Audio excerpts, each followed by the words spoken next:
40,000 men. One building. No windows. No sunlight. No release date.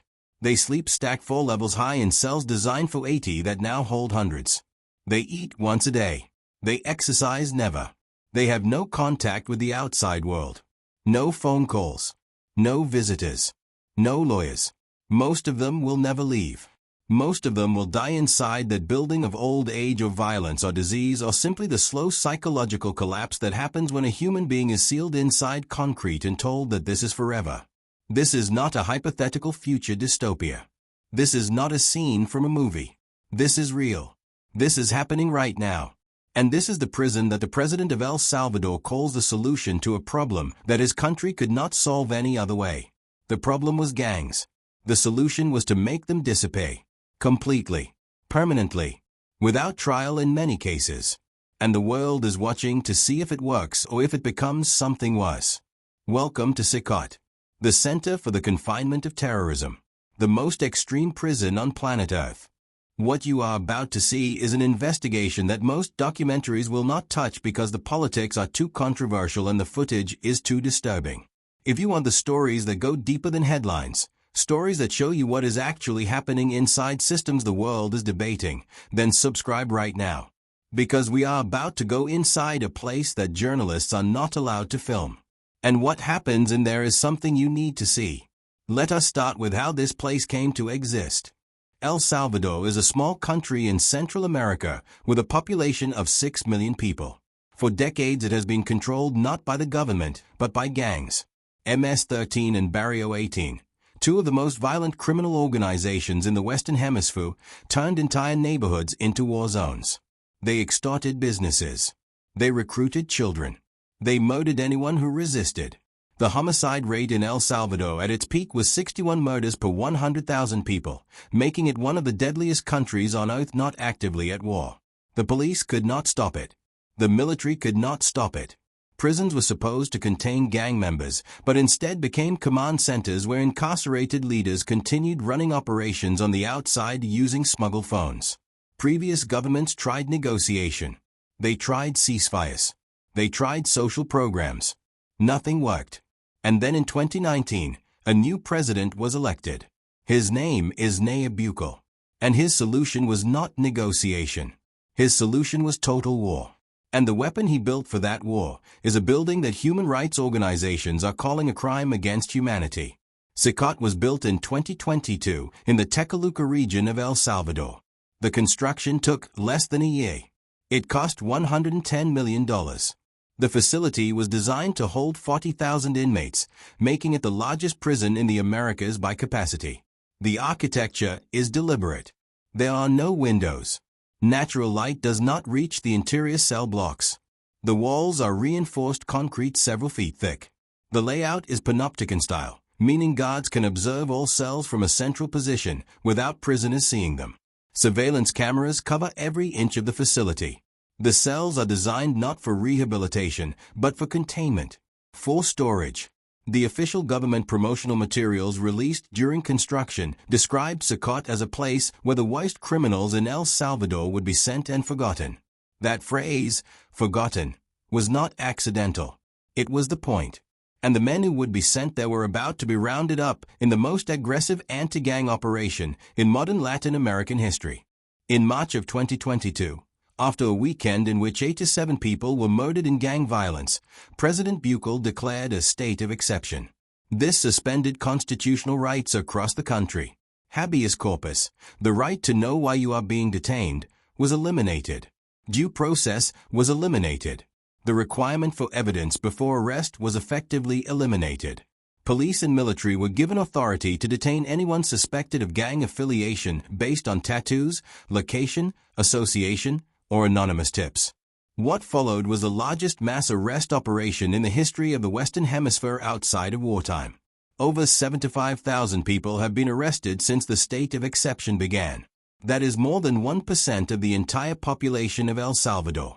Most of them were young men from poor neighborhoods. Many had gang tattoos. Many had prior records. Some were active gang members. Some were former gang members trying to leave that life. and some, according to human rights organizations and families of the detained, were innocent people arrested because they lived in the wrong neighborhood or knew the wrong people. And once arrested, there is no trial. There is no lawyer. There is no phone call. There is only the bus to CECOT. Most news outlets are covering this as a political story. We are covering it as a human story. What actually happens to a human being when they are sealed inside CECOT for life without trial? If you want investigations that go past the politics and into the reality, subscribe now. Because what comes next is not something you will see on mainstream news. Let us go inside. When a prisoner arrives at CECOT, he is stripped completely. His head is shaved. His body is searched in ways designed to be invasive and humiliating. He is given a white uniform. No shoes. Prisoners at CECOT do not wear shoes. They walk barefoot on concrete for the rest of their sentence. He is assigned a cell number. He is not assigned a release date, because for most men at CECOT there is no release date. He is walked in shackles, hands cuffed behind his back, head forced down by a guard's hand, through corridors lit by fluorescent lights that never turn off, into a cell block that holds hundreds of men in a space designed for 80. The door closes. It is a steel door several inches thick. It locks from the outside. There is no handle on the inside. And the man who just walked through that door has entered a place where the rules of the outside world no longer apply. Because inside CECOT, there is only one rule. Survive. However you can. The cells at CECOT are approximately 100 square meters. They are designed to hold 80 men. Most of them hold between 100 and 200.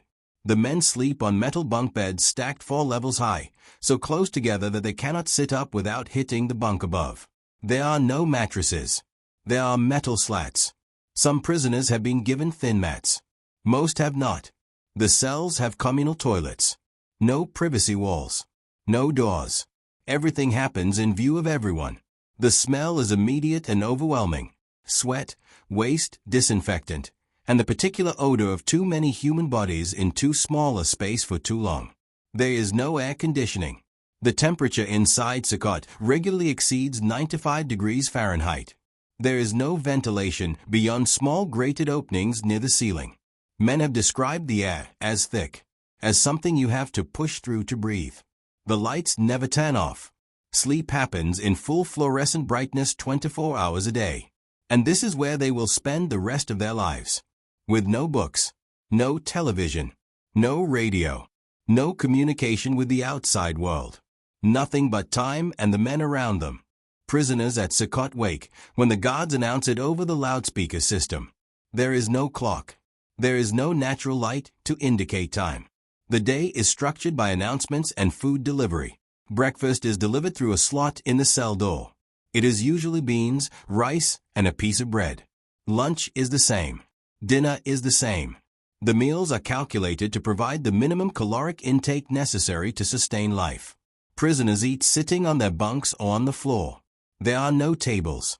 There are no chairs beyond the bunks themselves. After eating, there is nothing. No work. No programs. No education. No recreation. No yard time. Prisoners at CECOT do not go outside. They do not exercise. They sit. They talk. They sleep when they can. They wait. The psychological term for this kind of confinement is indefinite isolation.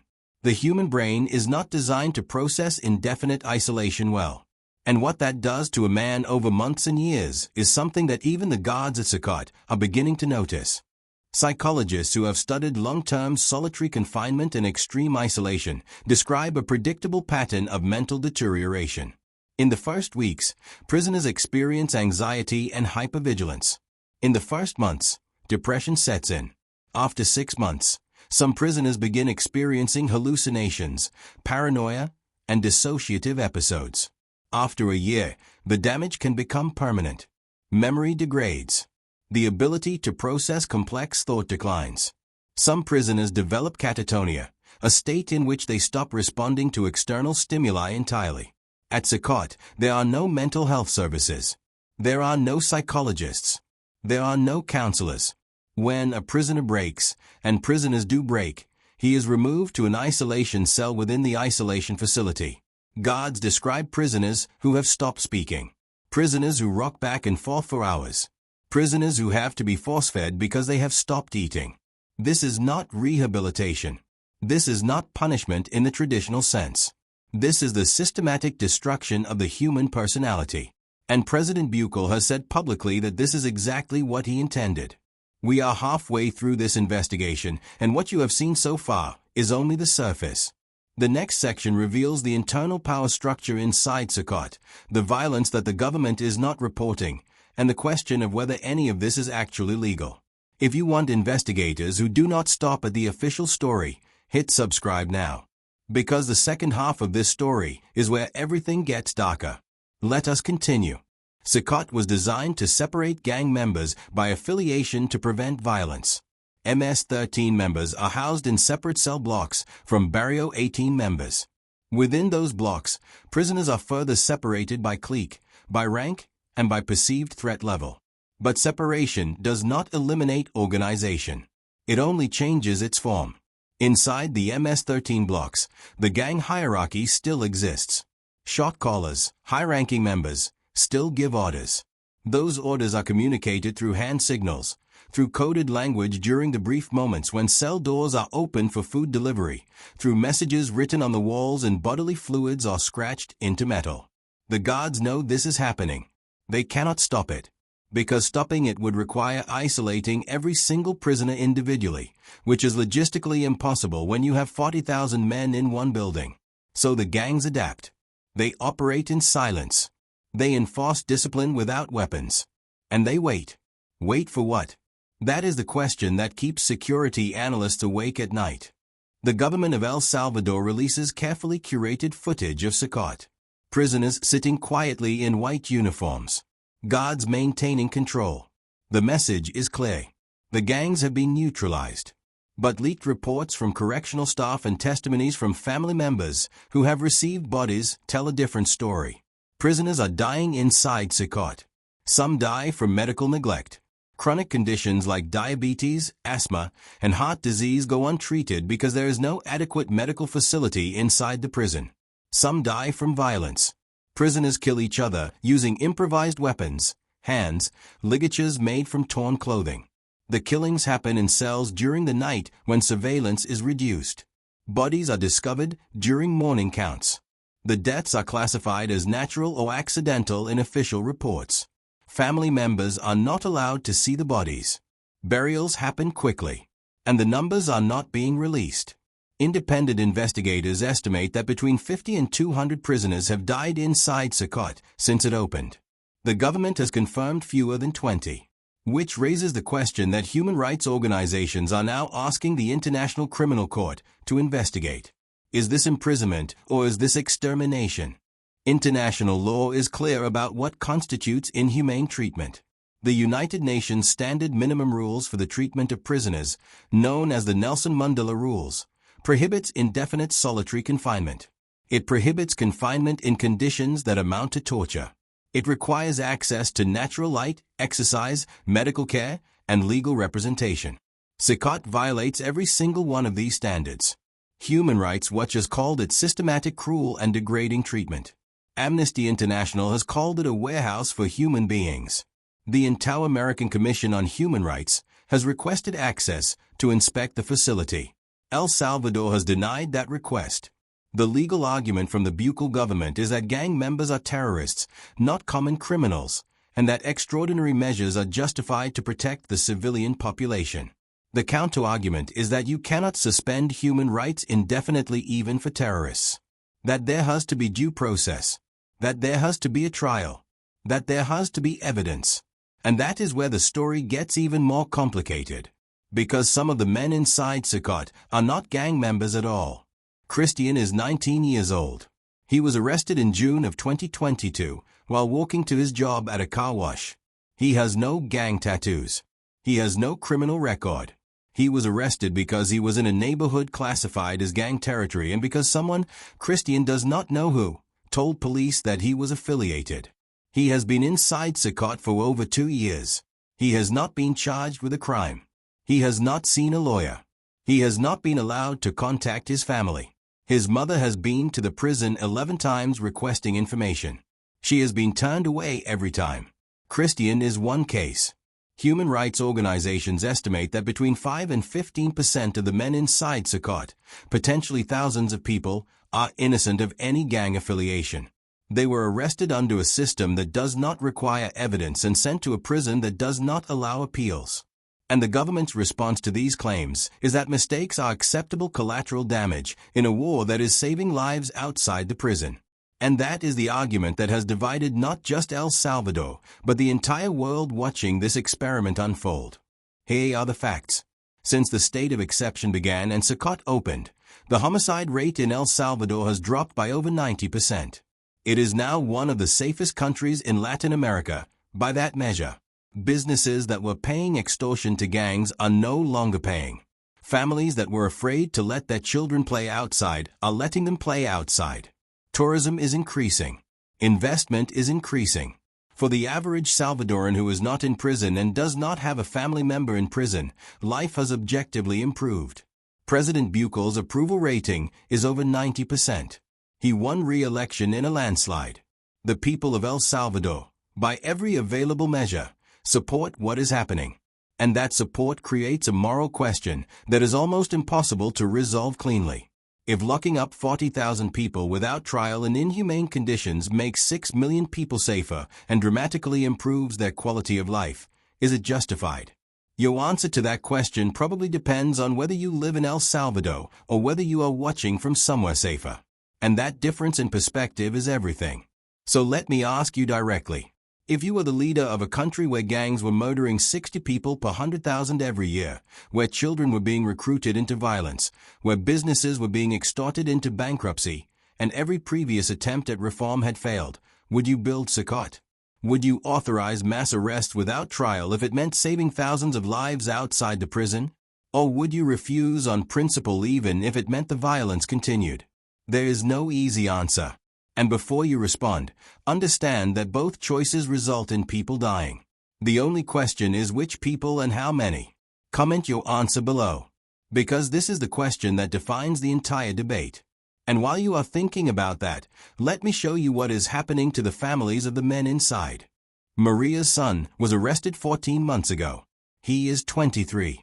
He has gang tattoos from his teenage years, but he left that life, according to Maria, 3 years before his arrest.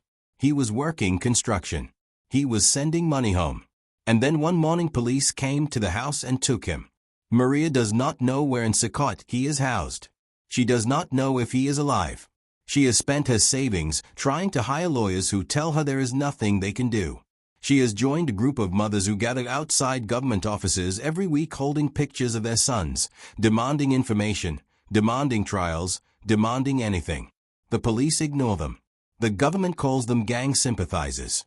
And Maria, like thousands of other mothers in El Salvador, goes to bed every night not knowing if her son is alive or dead inside a building she is not allowed to enter.